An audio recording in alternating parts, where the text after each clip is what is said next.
¿Sueñan los androides con ovejas eléctricas? Este es el título de una novela de ciencia ficción que escribió el norteamericano Philip K. Dick y en la que se inspiró Ridley Scott para la película Blade Runner, la original, la del año 1982. En esa novela, después de un desastre nuclear, los animales han prácticamente desaparecido de la faz de la Tierra y los humanos necesitan, como compañía, animales eléctricos. A pesar de que tenemos a algunos tonteando un poco con ello, de momento, afortunadamente, no hemos vivido todavía ningún gran desastre nuclear como el que se anticipa en esa novela.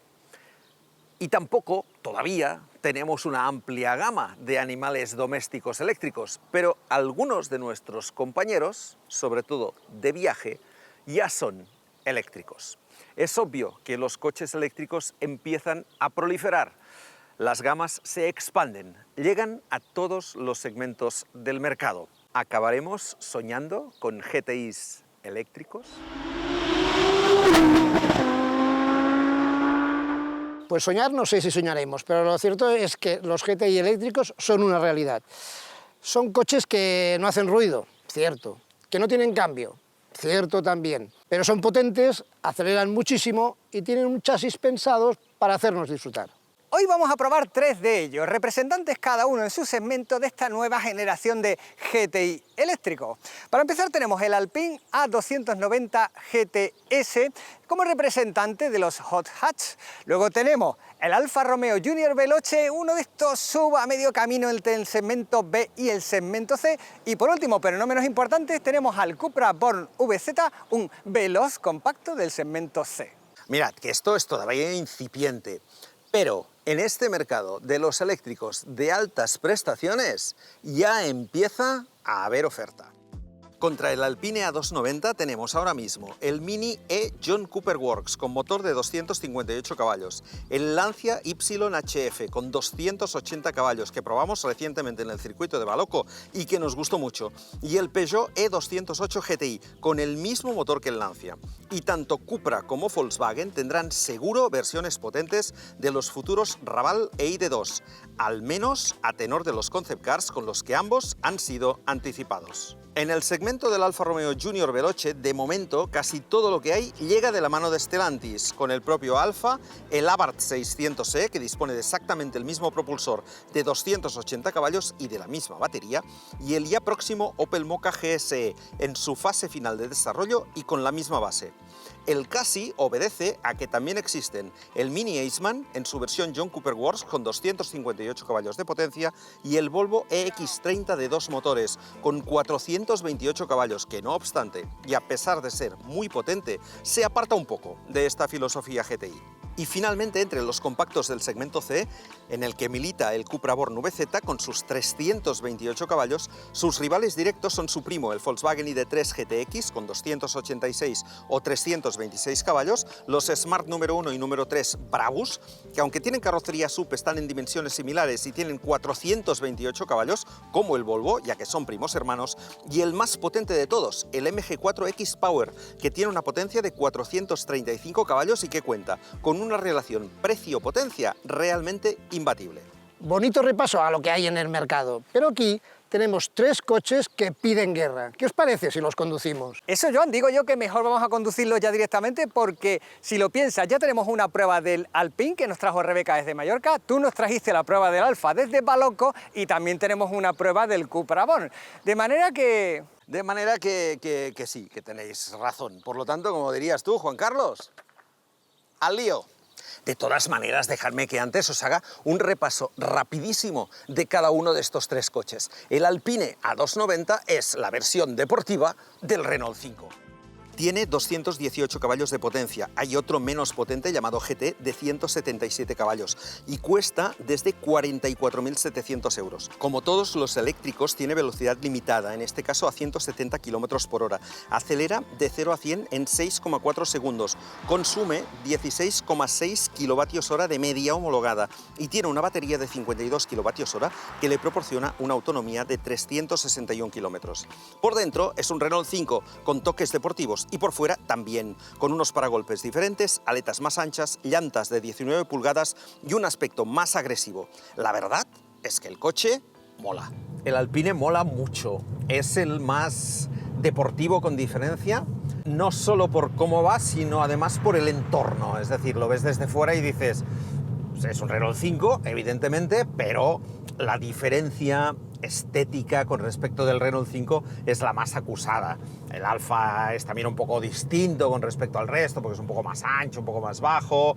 El Cupra es el más discreto en ese sentido, pero el Alpine deja claro desde el principio, dice, esto va a ser un coche deportivo, y realmente lo es. Es deportivo además por el interior, este volante, el hecho de que se cambie el sistema del cambio, en lugar de la palanca esa que tiene aquí detrás el R5, que a mí no me gusta nada, aquí tenemos los botones en la consola central que son bastante más prácticos. Tiene también otro elemento importante, y es que se puede cambiar el tipo de regeneración con este mando azul que tiene en el volante, y eso va muy bien porque hay muchas circunstancias, por ejemplo en carretera de montaña, sobre todo bajando, pero también en condiciones convencionales, que te interesa que el coche recupere mucho, porque así además te ayuda a frenar al llegar a determinadas curvas.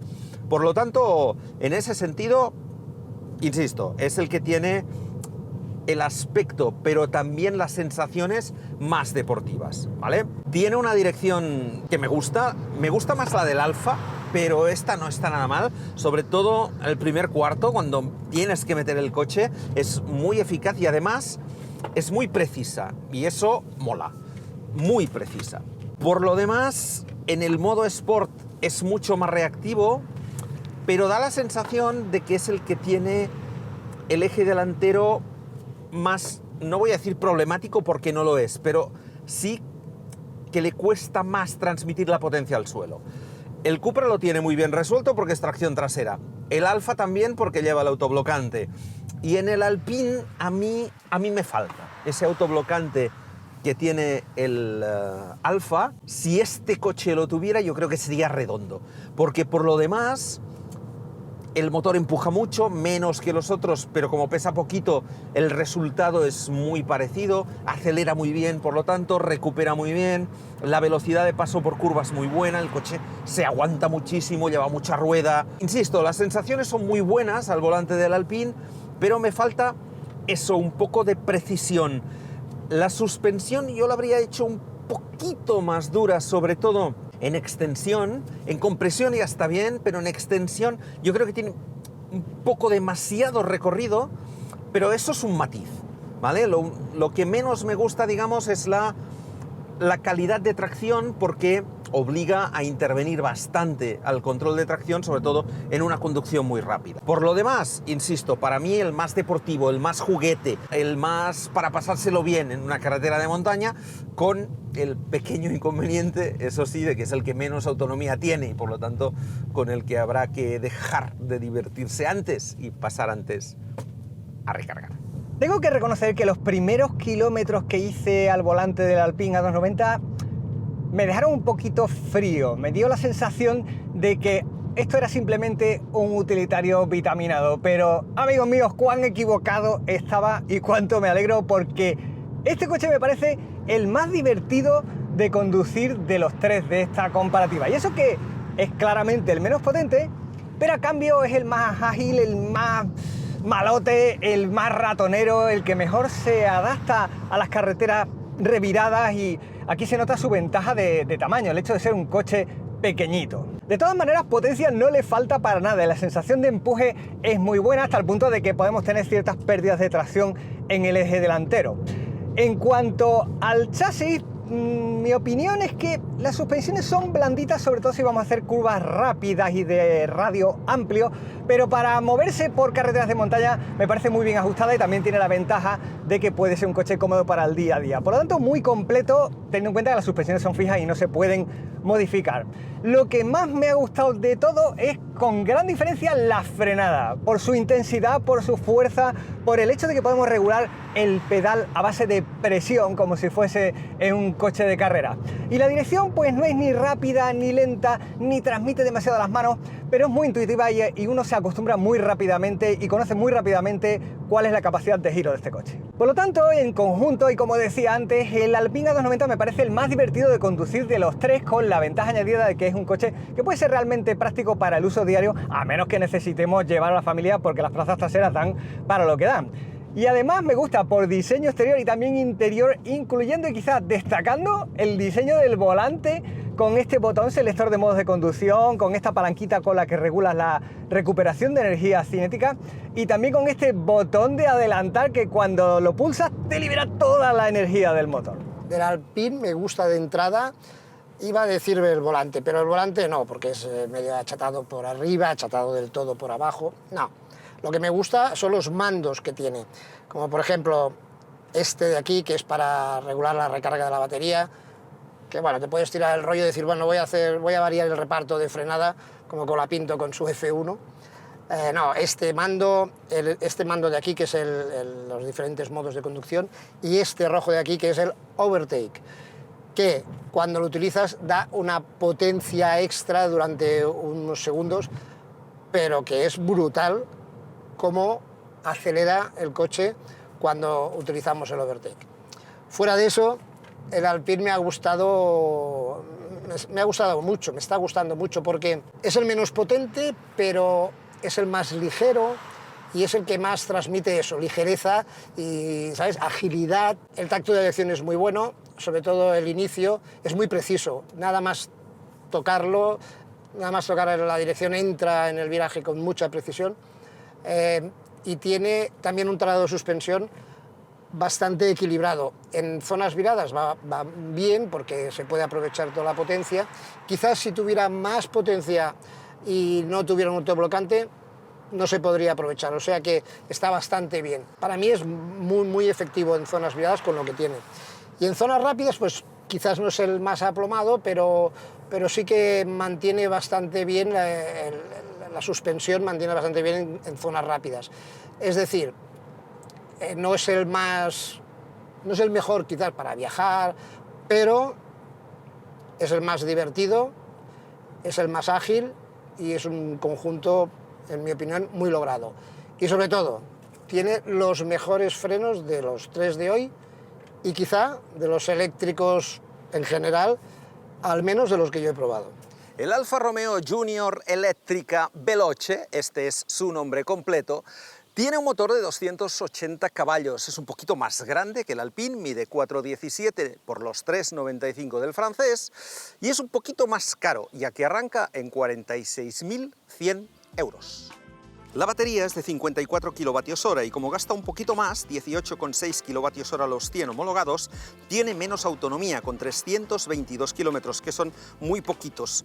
Y ya veremos si nos da para terminar el reportaje, porque despacito no vamos a ir. Su velocidad punta es de 200 km por hora y su estética difiere de la del resto de los Junior, ya que es más ancho y bajo y monta llantas de 20 pulgadas, nada menos. Además, lleva un diferencial delantero Torsen de deslizamiento limitado, para optimizar su motricidad. El Alfa, cuando te sientas en él, tienes la sensación de que también va a ser un coche deportivo. Hay cositas, por ejemplo, este volante con una parte en alcántara, pero sobre todo estos asientos Sabelt, que son para mí los mejores de los tres. Recogen muy bien el cuerpo, son cómodos, muy buenos asientos. Cuando yo probé este coche en Balocco hace más de medio año, dije: ojo con este Alfa, porque las sensaciones que yo he tenido en la pista Lange de Balocco han sido muy buenas. El otro día probé en esa misma pista el YHF de Lancia y todavía me gustó más, porque es más ligero, porque es más corto, porque es más reactivo, porque es más ágil y porque tiene exactamente la misma potencia y el mismo sistema de transmisión que tiene este coche. ¿Y por qué digo esto? Porque este coche tiene, con respecto de los otros dos, una ventaja importante y es el Torsen que lleva delante. No es tan ágil como el Alpine por una cuestión de tamaño, también de dirección. La del Alpine es más directa, es más eficaz en mi opinión, pero esta está muy bien conseguida, va muy bien. No es tan ágil, digo, pero en cambio tiene una facilidad en el paso por curva, una velocidad de paso por curva que el Alpine no consigue. Primero, porque este coche es más potente y el Alpine ahí se queda un poco descolgado, pero en segundo lugar, porque la manera como el diferencial delantero Torsen mete este coche en curva, lo aguanta en la curva y lo saca de la curva es espectacular. Se nota mucho y eso precisamente es lo que le convierte en mi opinión, en el más deportivo de los tres. No en el más ágil, pero sí en el más eficaz, en todo tipo de terrenos. La suspensión además está muy bien puesta a punto. Tiene ese punto firme que necesitamos para conducir deprisa en zonas reviradas, es decir, lo tiene, sin llegar a ser una suspensión incómoda. No es tan confortable como el Cupra cuando el Cupra va en confort, y no es tan, digamos, duro de suspensión como el Cupra cuando el Cupra va en modo Cupra. Con el Cupra tenemos esa posibilidad de regular la suspensión que queremos. Tenemos 2 o incluso a veces 3 coches en uno a nivel de suspensión. Aquí no, siempre es la misma, pero es lo bastante firme como para que en carreteras de montaña, digamos, sí, a lo mejor necesitaría un poco más, pero está bien. Y en autopista, digamos, vale, podría ser un poco más confortable, pero no está mal lo confortable que es. Por lo tanto, yo creo que este es un coche equilibrado, en una palabra, que va bien en todo, que frena relativamente bien, no como el Alpine, que frena de maravilla. Yo es de los mejores frenos en coche eléctrico que he encontrado nunca. Frena mucho mejor que el Cupra, desde luego. Tiene un motor que empuja, no tanto como el del Cupra, pero empuja muy bien. Y por lo tanto, para mí es el equilibrio, en ese sentido, hecho coche. Es un GTI cuando tiene que ser un GTI, y es un coche rápido, hasta cierto punto confortable, cuando queremos que lo sea. Por lo tanto, para mí es, en ese sentido, el más equilibrado de los tres. Es curioso que los tres protagonistas de esta comparativa me hayan sorprendido de una manera u otra. Y en el caso del Alfa Romeo Junior, la sorpresa ha sido que resulta ser el más efectivo de todos, el más deportivo quizás en términos absolutos. Tiene un elevado nivel de potencia, muy bien controlada por el autoblocante delantero, que ayuda a mover el coche muy bien entre curvas, sobre todo en curvas cerradas y saliendo fuerte. Y en cuanto al chasis, tiene unas suspensiones que son fijas, son relativamente duritas, sobre todo al principio del recorrido, y luego son un poquito más cómodas, sobre todo a la hora de viajar en autopista y por carretera abierta y en curvas de radio amplio. Le pongo muy buena nota a la dirección, bastante rapidita y progresiva, una dirección que te lleva exactamente por donde tú quieres. Y no me ha gustado tanto la frenada, no porque le falte contundencia, que la tiene, sino por el recorrido del pedal, que es muy blandito al principio, aunque luego sí notas presión y una mayor sensación de control. Con todo esto, el Alfa Romeo Junior me parece el más redondo de los tres, el más deportivo y el que más me ha sorprendido en ese sentido, porque sin sentirse este coche como un Alfa Romeo clásico, la verdad es que cumple en el apartado de la conducción deportiva. Por cierto, ya sé que resulta un poquito extraño, y para mí también, decir que precisamente el único de estos tres modelos que es un crossover sea el más divertido y el más redondo. Bueno, pues me sorprende incluso a mí, pero las cosas como son, y así es como yo lo siento. Y por último, no quería cerrar sin mencionar un detalle que me encanta de este coche, que son sus asientos Sabelt deportivos, que sujetan fenomenal. Tienen la forma perfecta y además un punto de comodidad que nuevamente hace que este automóvil sea muy completo.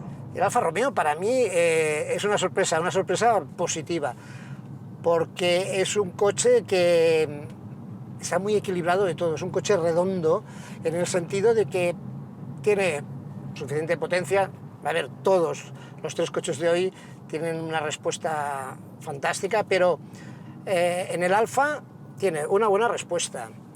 Los frenos están, el tacto del pedal es bueno y además para bastante bien. La dirección es bastante, quizás un pelín blanda, pero es bastante directa, transmite bastante, y el equilibrio de suspensión y comportamiento es muy bueno.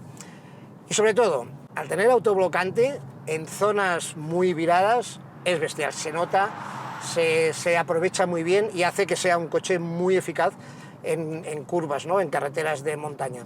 Lo cierto, insisto, es lo que decía, a mí me ha sorprendido porque no esperaba este tacto tan, digamos, deportivo que está haciendo. No es el más deportivo, de acuerdo, pero tiene un comportamiento muy, muy bueno. En carreteras rápidas o en zonas rápidas sí que se nota un poco el peso, pero no mucho tampoco. Yo diría que es un coche, de los tres que estamos probando hoy, es el coche más completo, más redondo, que quizás no destaca espectacularmente en ningún punto, porque no es el más potente, no es el más ágil, pero va muy bien. Y el Cupra Born en esta versión VZ es un exponente de esta nueva generación de GTIs compactos eléctricos. En realidad este coche por potencia vendría a ser un equivalente, qué sé yo, de un Cupra León o de un Megane RS o de un Honda Civic Type R, coches que desafortunadamente nos están ya abandonando. Eso sí, es bastante más discreto que estos que he citado. Cuesta más o menos lo mismo que sus rivales, ya que arranca en 45.260 euros y es el más potente con 326 caballos. Corre como el Alfa, con una punta de 200 km por hora y acelera de 0 a 100 en 5,6 segundos, pero al ser más grande puede montar una batería más grande y, claro, más pesada, de 79 kWh útiles de capacidad que le dan, combinados con un consumo de 15 kWh a los 100 km, una autonomía de 590 km, que prácticamente dobla la de sus rivales y que nos permitirá disfrutar en carreteras de montaña un ratillo más. Estéticamente destaca menos sobre sus hermanos de gama que el Alpine o el Junior, pero no prescinde de las llantas de 20 pulgadas, con algo menos de anchura de goma que el Alfa. Para mí el Cupra es un coche rápido, no es un GTI. Voy a intentar explicarme. Tiene mucha potencia, el motor es posiblemente el mejor de los tres. La reactividad que tiene, sobre todo en modo Cupra, es espectacular. Al acelerar sale como un auténtico tiro, pero es el más grande de todos. Eso hace también que sea el más pesado y eso se nota a la hora de intentar sacarle rendimiento, sobre todo en zonas muy reviradas. Cuando la carretera es ancha, el firme es bueno y es una carretera rápida, a mí me parece que es un coche perfecto para esas circunstancias, para esas condiciones, ¿no? Porque el paso por curva que tiene es elevadísimo, la capacidad de aceleración y de recuperación es espectacular, pero le falta la agilidad propia de un GTI. Y le falta en bastantes aspectos. Es cierto que es el único que tiene suspensión pilotada y eso le facilita las cosas en determinadas circunstancias, pero por ejemplo en la carretera de montaña en la que lo hemos estado probando, a mí me parece que el modo Cupra es demasiado duro. Y además la reactividad es excesiva, la del motor, para lo que aguanta el chasis. De manera que hay que endurecer tanto el chasis que entonces te encuentras con que la electrónica está interviniendo constantemente. La sensación es que es mejor llevarlo en modo performance más que en modo Cupra, es decir, con la suspensión un poco más suave para que copie un poco mejor y el coche no sea tan reactivo. A mí me gusta más el modo performance, el Comfort no, porque entonces la suspensión es demasiado blanda, el coche se mueve mucho en curva, es mejor el modo performance, y el Cupra me parece excesivo, casi como si fuera un modo de circuito. Por lo tanto, insisto, el peso, el hecho de que a pesar de que sea tracción trasera, muchas veces entras en las curvas y morrea un poco, se va un poco de morro por la inercia, por el peso que tiene, me recuerda más, entendámonos, a un coche de tipo GT, es decir, de gran turismo, un coche para viajar, para hacer tiradas largas rápido, sobre todo en carretera, que un coche pensado específicamente para una carretera de montaña, ¿vale? Es decir, es otro concepto de vehículo, no es el Alpine y no es ni tan siquiera el Alfa, es otro concepto de coche. Dicho esto, me parece que gracias a la suspensión pilotada, por ejemplo, en autopista, es de largo el más confortable de los tres, por lo tanto en ese sentido es el más usable,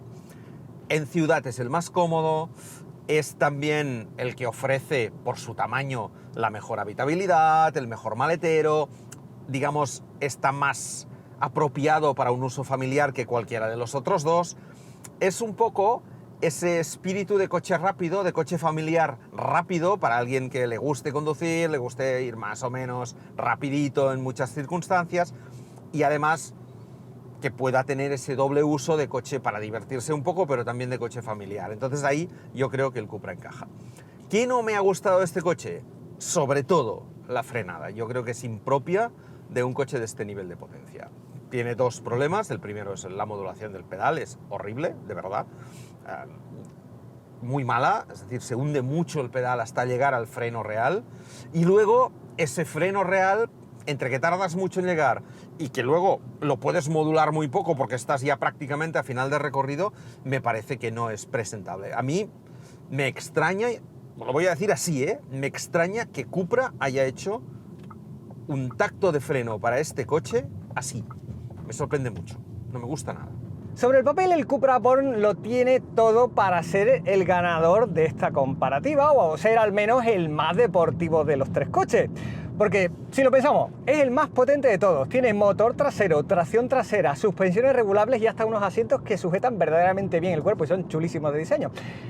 Pero también ha resultado ser la mayor decepción y os explico por qué. El Cupra Born me ha decepcionado en el apartado de la conducción dinámica, pues porque aunque se puede regular las suspensiones, realmente esa regulación afecta más que nada al tacto, no a la efectividad. Lo mismo sucede con la dirección, la puedes endurecer, pero aún siendo lo suficientemente rápida y precisa, no transmite mucho a las manos. Y en conjunto este resulta ser un coche más pensado para el uso cotidiano que para ir deprisa, sobre todo en carreteras reviradas donde sufre un poco más a causa, yo diría, de su peso, la posición de conducción también elevada. No acaba de convencerme en este terreno. Hablando de cosas que no me convencen, no me gusta nada el tacto del pedal del freno porque es todo recorrido, es un recorrido además mórbido, no notas realmente hasta qué punto estás ejerciendo presión en el pedal y tampoco se nota una frenada contundente.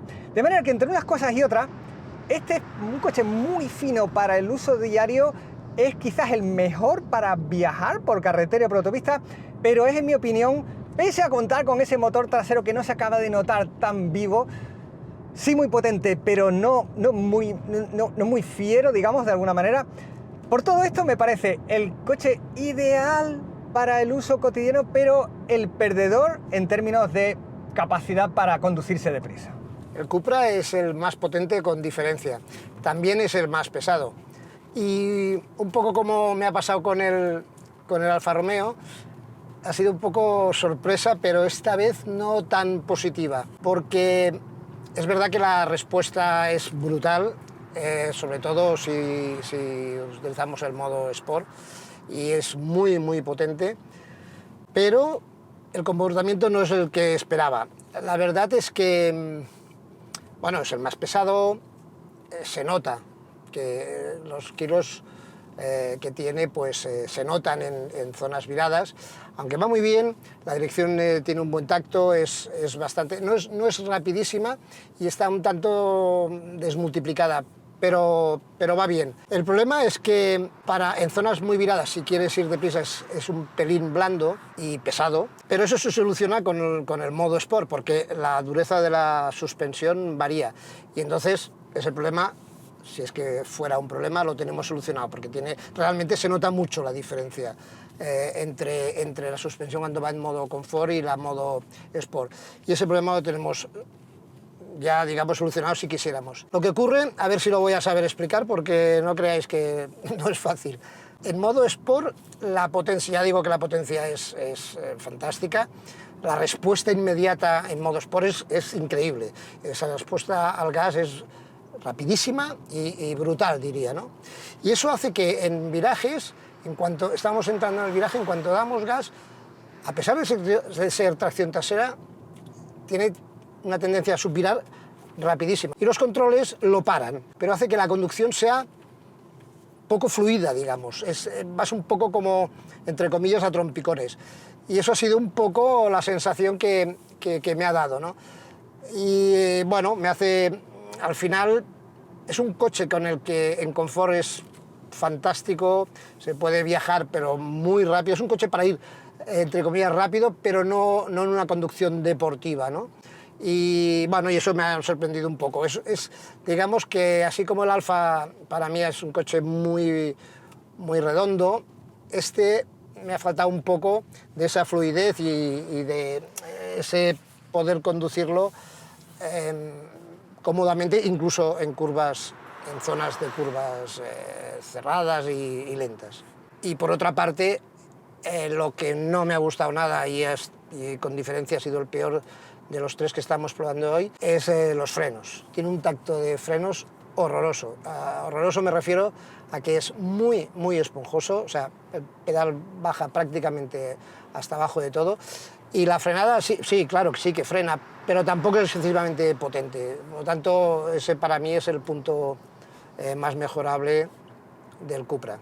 Para que sepáis cómo va este tema de las autonomías con estos tres coches que ahora mismo tenemos cargando en cargadores rápidos. Hemos hecho una parte de autopista a ritmo de tráfico, nos hemos metido en una carretera de montaña, le hemos dado cera a los tres coches mientras grabábamos, tanto los pases como después las intervenciones de conducción, y hemos llegado aquí después de unos 200 kilómetros con el Alfa y el Alpine al 25% de carga y el Cupra al 50%. ¿Qué significa esto? Pues que con estos dos coches, dándole cera, a ritmo fuerte, estaremos alrededor de los 200 kilómetros de autonomía. En el Cupra sobre 320, 340. Y que en condiciones normales estarán más o menos un poco por debajo de sus autonomías teóricas. 300 y algo estos dos y casi 500 el modelo de Cupra. Están cargando los tres a 70 kilovatios, 60 y tantos, 70, y por lo tanto, en nada, en 25, 30, 35 minutos los tendremos de nuevo al 80% para ir a hacer una cosa muy chula, que seguro que os gustará. Antes, cuando los GTI hacían ruido y tenían cambio, solíamos acabar nuestras pruebas en un circuito. ¿Os acordáis? Efectivamente. Efectivamente. Pues hoy vamos a volver a hacerlo, y vamos a hacerlo en el Circuit Escola Fas de Castellolí. Antes de meternos en el circuito, sin embargo, un mensaje de nuestro patrocinador, que somos nosotros mismos. ¿Estás buscando coche? Entonces tienes que usar el buscador inteligente impulsado por inteligencia artificial de coches.net. Encuentra lo que buscas de la manera más rápida, más precisa y absolutamente personalizada. Confía en coches.net. Fácil, rápido y seguro.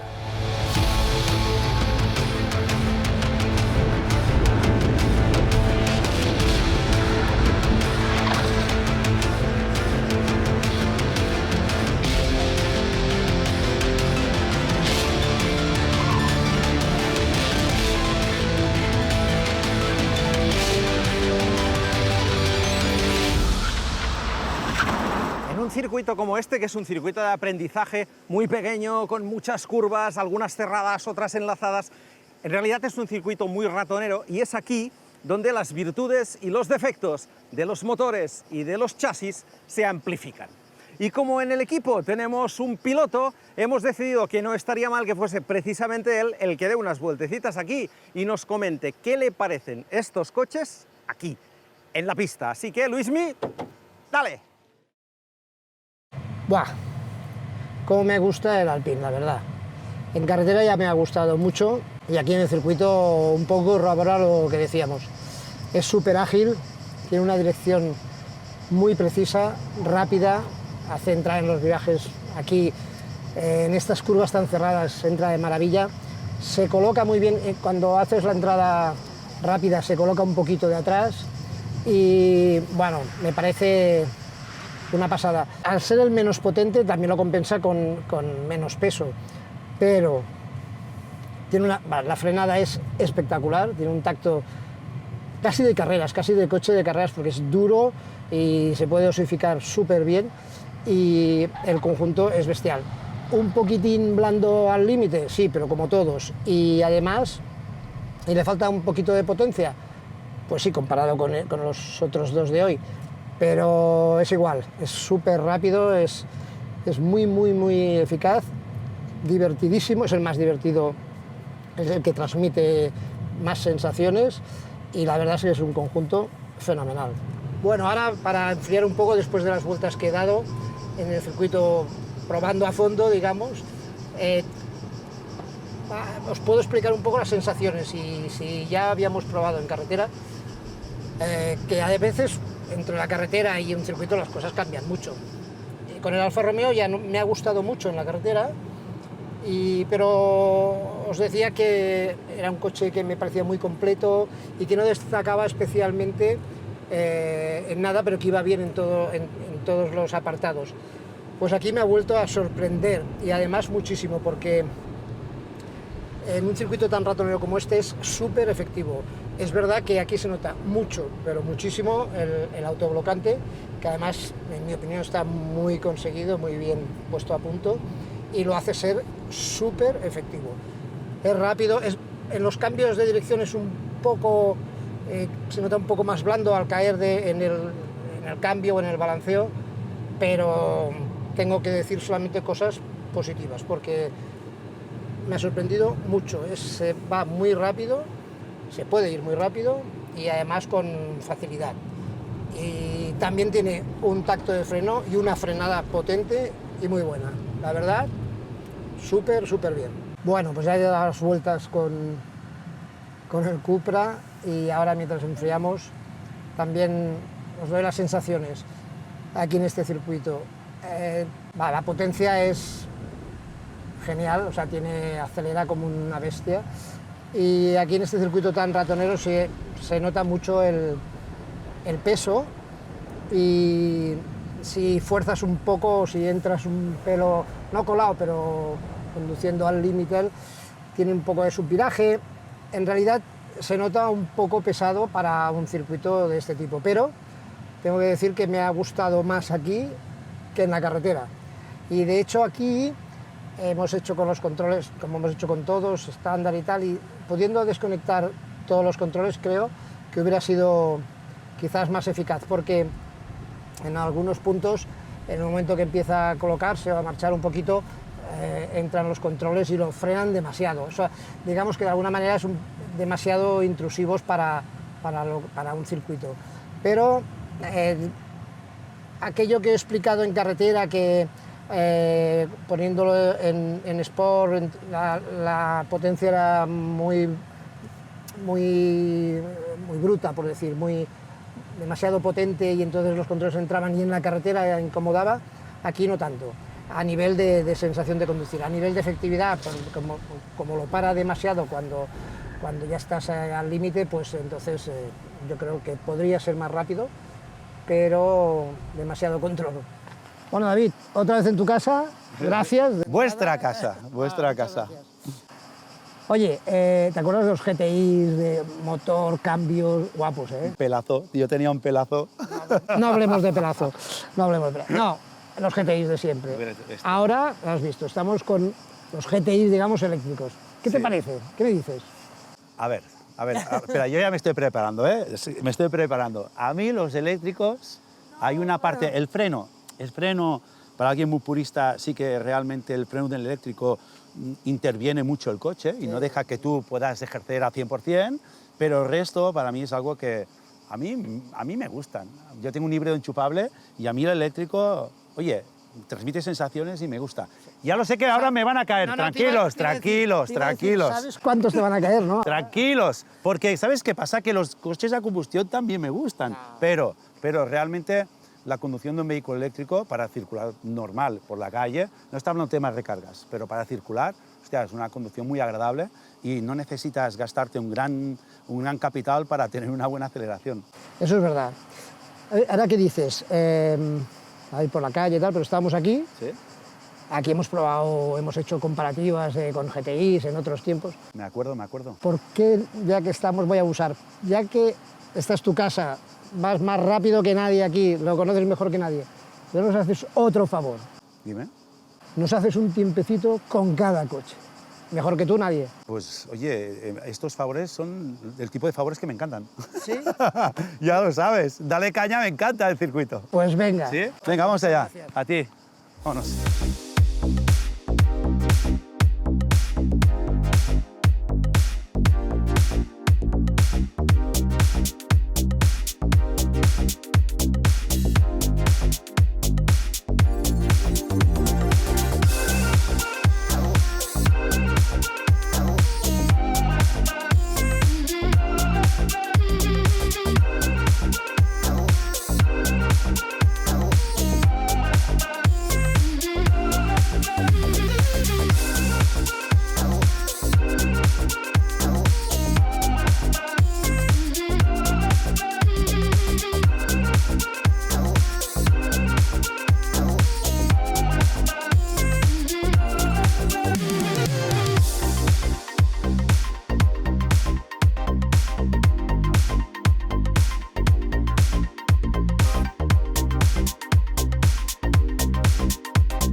Cuando hice el vídeo de este coche en Baloco, muchos de vosotros dijisteis, bah, esto es un Stellantis del montón, esto no es un Alfa, no tiene genes Alfa, no irá como un Alfa.